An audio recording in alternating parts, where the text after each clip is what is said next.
Halo, selamat malam Christine. Halo, selamat malam Mem Jane. Apa kabar hari ini Mem Christine?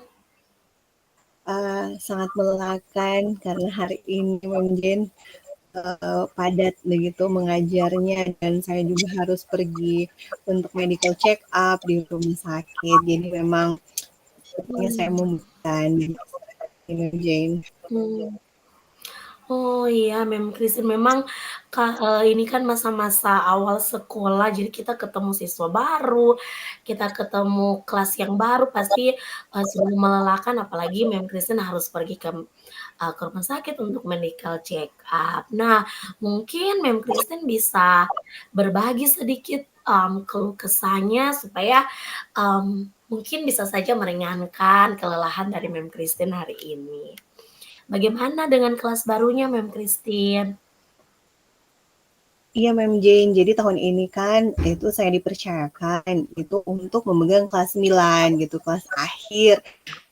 Dan 2 tahun sebelumnya itu saya tidak mengajar mereka begitu. Jadi ini sebenarnya tahun pertama saya Oh, itu bertemu dengan masuk dengan mereka. Jadi harus melakukan banyak penyesuaian. Namanya kan saya baru menjalin gitu komunikasi dengan mereka. Saya tidak mau banyak kayak mengintervensi ataupun apa ya langsung menetapkan ini dan itu supaya iya. kemudian saya masuk begitu kan sudah pertemuan kedua di minggu ini.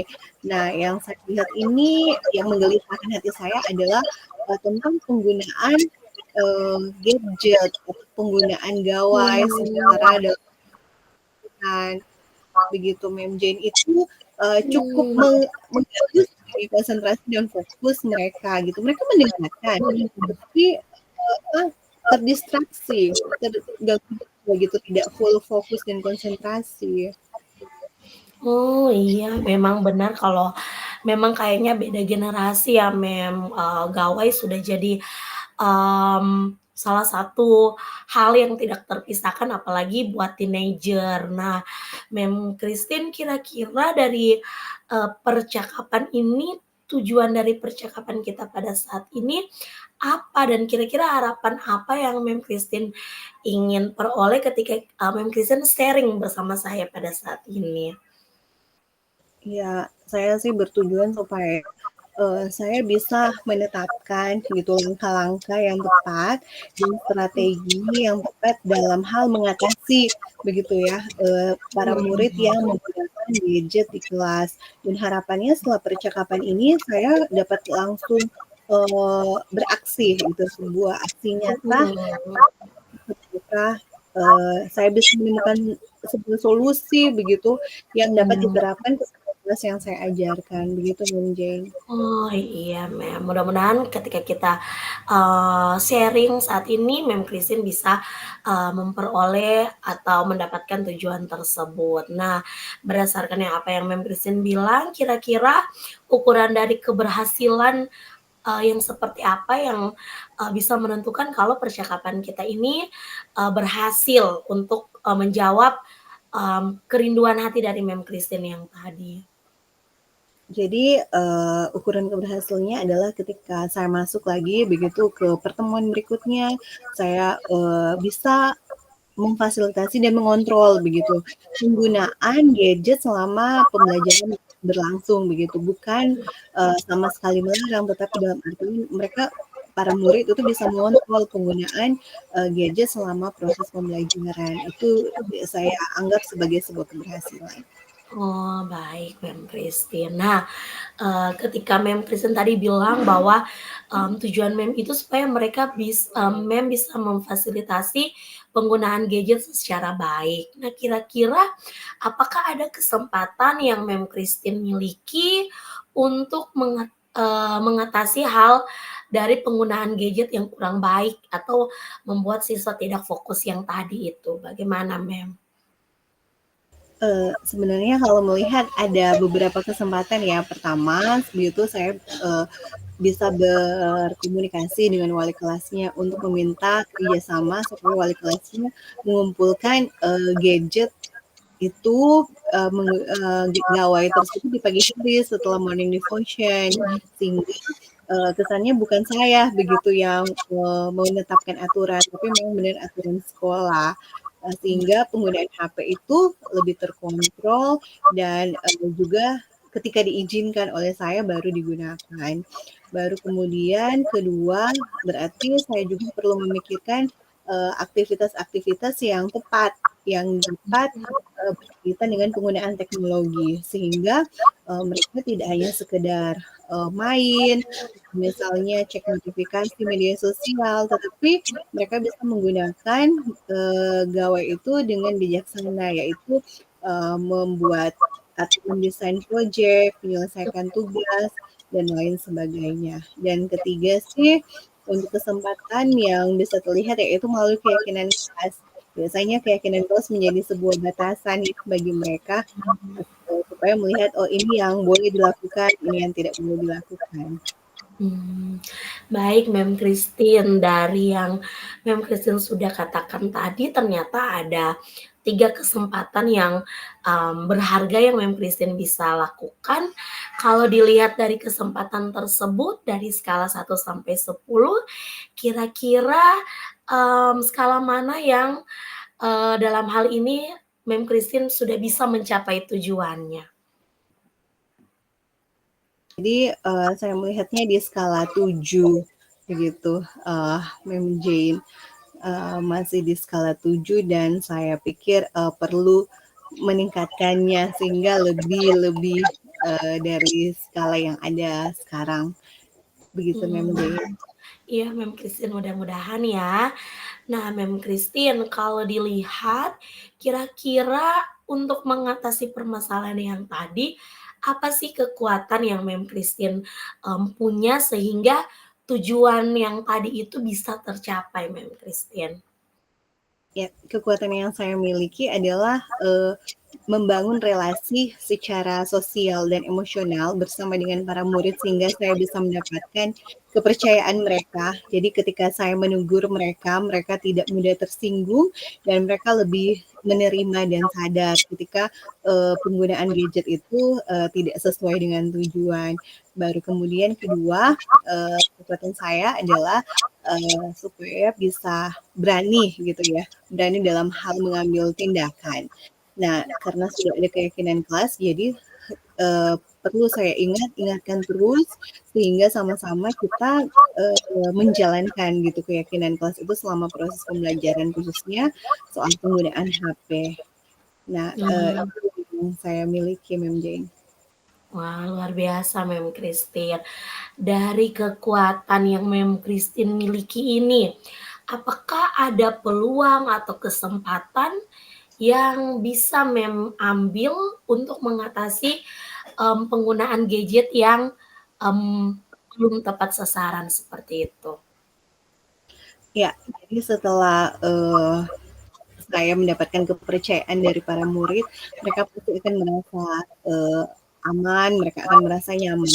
Walaupun, saya harus mengingatkan dan menegur mereka.